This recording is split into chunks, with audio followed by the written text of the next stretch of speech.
Chapter 1. In the days when the judges ruled, there was a famine in the land. So a man from Bethlehem in Judah, together with his wife and 2 sons, went to live for a while in the country of Moab. The man's name was Elimelech, his wife's name was Naomi, and the names of his 2 sons were Mahlon and Chilion. They were Ephrathites from Bethlehem, Judah, and they went to Moab and lived there. Now Elimelech, Naomi's husband, died, and she was left with her 2 sons. They married Moabite women, one named Orpah and the other Ruth. After they had lived there about 10 years, both Mahlon and Chilion also died, and Naomi was left without her 2 sons and her husband. When Naomi heard in Moab that the Lord had come to the aid of his people by providing food for them, she and her daughters-in-law prepared to return home from there. With her 2 daughters-in-law, she left the place where she had been living and set out on the road that would take them back to the land of Judah. Then Naomi said to her 2 daughters-in-law, "Go back, each of you, to your mother's home. May the Lord show you kindness, as you have shown kindness to your dead husbands and to me. May the Lord grant that each of you will find rest in the home of another husband." Then she kissed them goodbye, and they wept aloud and said to her, "We will go back with you to your people." But Naomi said, "Return home, my daughters. Why would you come with me? Am I going to have any more sons who could become your husbands? Return home, my daughters. I am too old to have another husband. Even if I thought there was still hope for me, even if I had a husband tonight and then gave birth to sons, would you wait until they grew up? Would you remain unmarried for them? No, my daughters. It is more bitter for me than for you, because the Lord's hand has turned against me." At this they wept aloud again. Then Orpah kissed her mother-in-law goodbye, but Ruth clung to her. "Look," said Naomi, "your sister-in-law is going back to her people and her gods. Go back with her." But Ruth replied, "Don't urge me to leave you or to turn back from you. Where you go, I will go, and where you stay, I will stay. Your people will be my people, and your God my God. Where you die, I will die, and there I will be buried. May the Lord deal with me, be it ever so severely, if even death separates you and me." When Naomi realized that Ruth was determined to go with her, she stopped urging her. So the 2 women went on until they came to Bethlehem. When they arrived in Bethlehem, the whole town was stirred because of them, and the women exclaimed, "Can this be Naomi?" "Don't call me Naomi," she told them. "Call me Mara, because the Almighty has made my life very bitter. I went away full, but the Lord has brought me back empty. Why call me Naomi? The Lord has afflicted me. The Almighty has brought misfortune upon me." So Naomi returned from Moab, accompanied by Ruth the Moabite, her daughter-in-law, arriving in Bethlehem as the barley harvest was beginning. Chapter 2. Now Naomi had a relative on her husband's side, a man of standing from the clan of Elimelech, whose name was Boaz.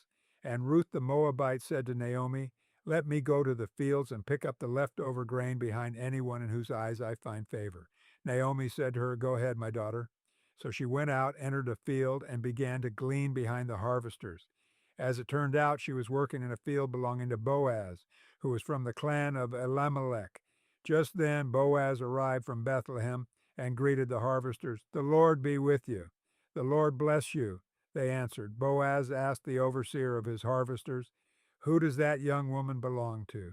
The overseer replied, "She is the Moabite who came back from Moab with Naomi." She said, "Please let me glean and gather among the sheaves behind the harvesters." She came into the field and has remained here from morning till now, except for a short rest in the shelter. So Boaz said to Ruth, "My daughter, listen to me.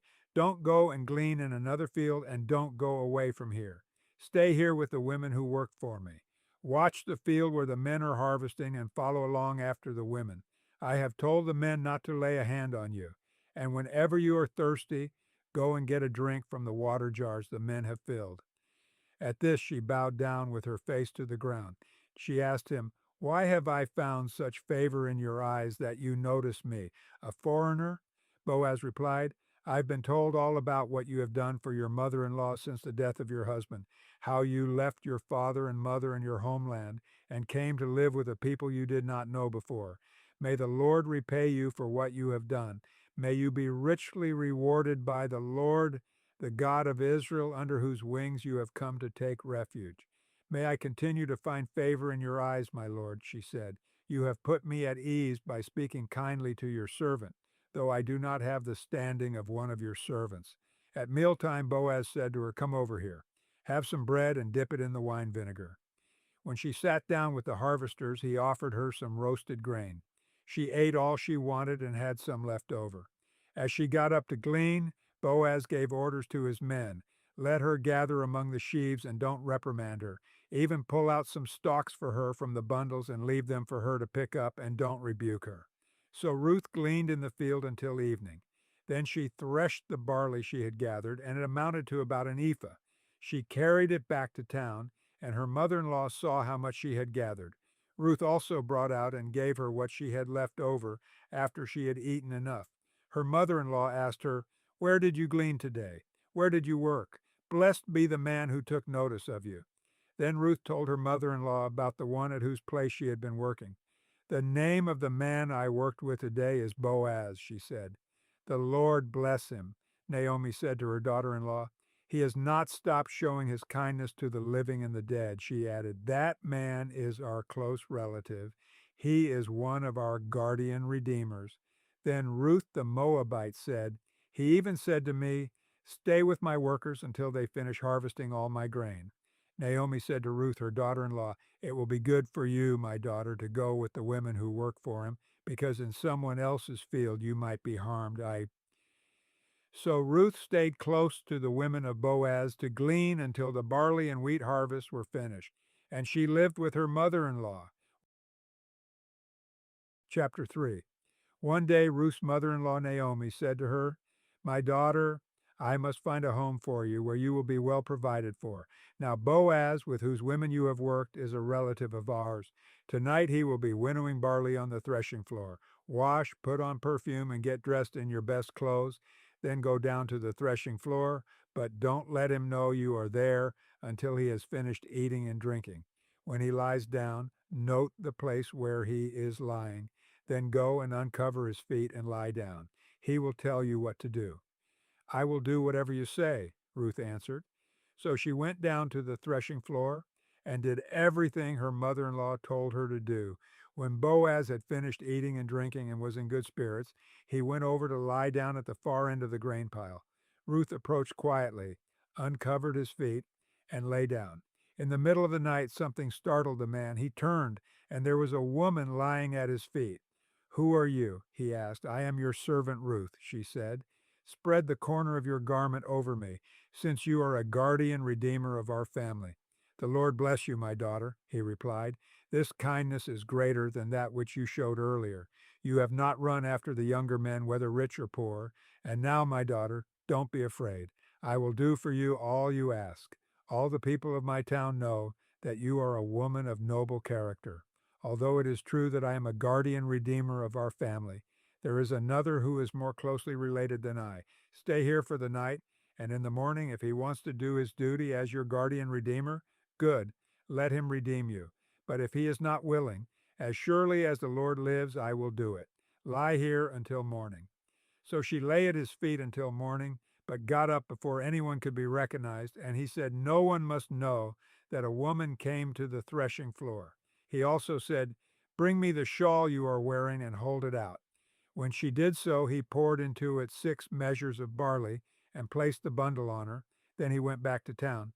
When Ruth came to her mother-in-law, Naomi asked, "How did it go, my daughter?"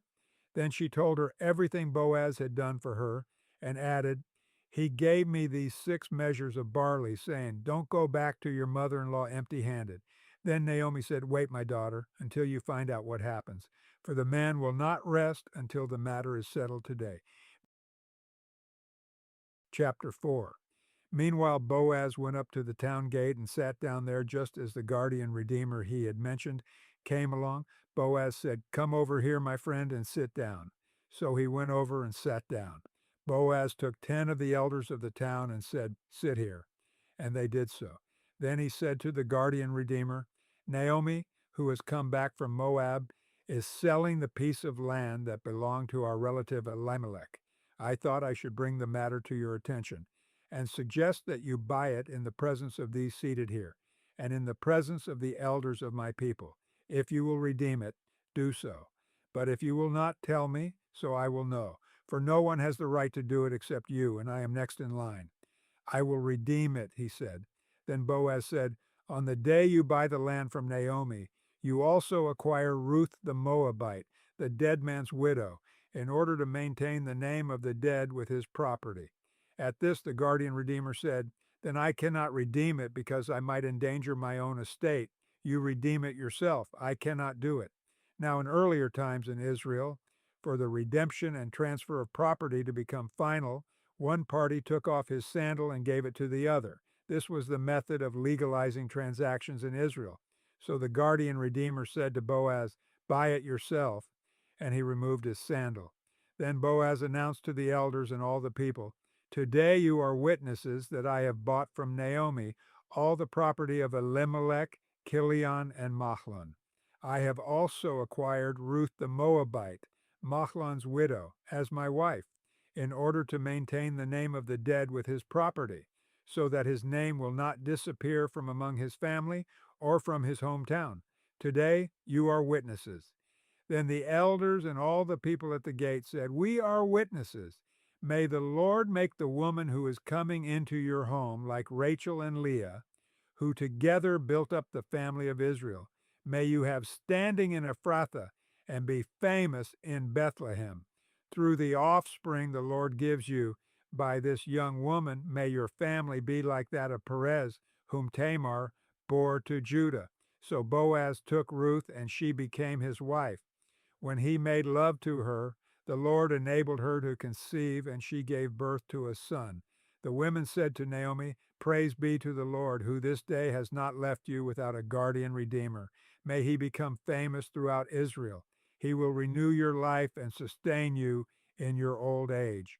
For your daughter-in-law, who loves you and who is better to you than 7 sons, has given him birth. Then Naomi took the child in her arms and cared for him. The women living there said, Naomi has a son, and they named him Obed. He was the father of Jesse, the father of David. This then is the family line of Perez. Perez was the father of Hezron.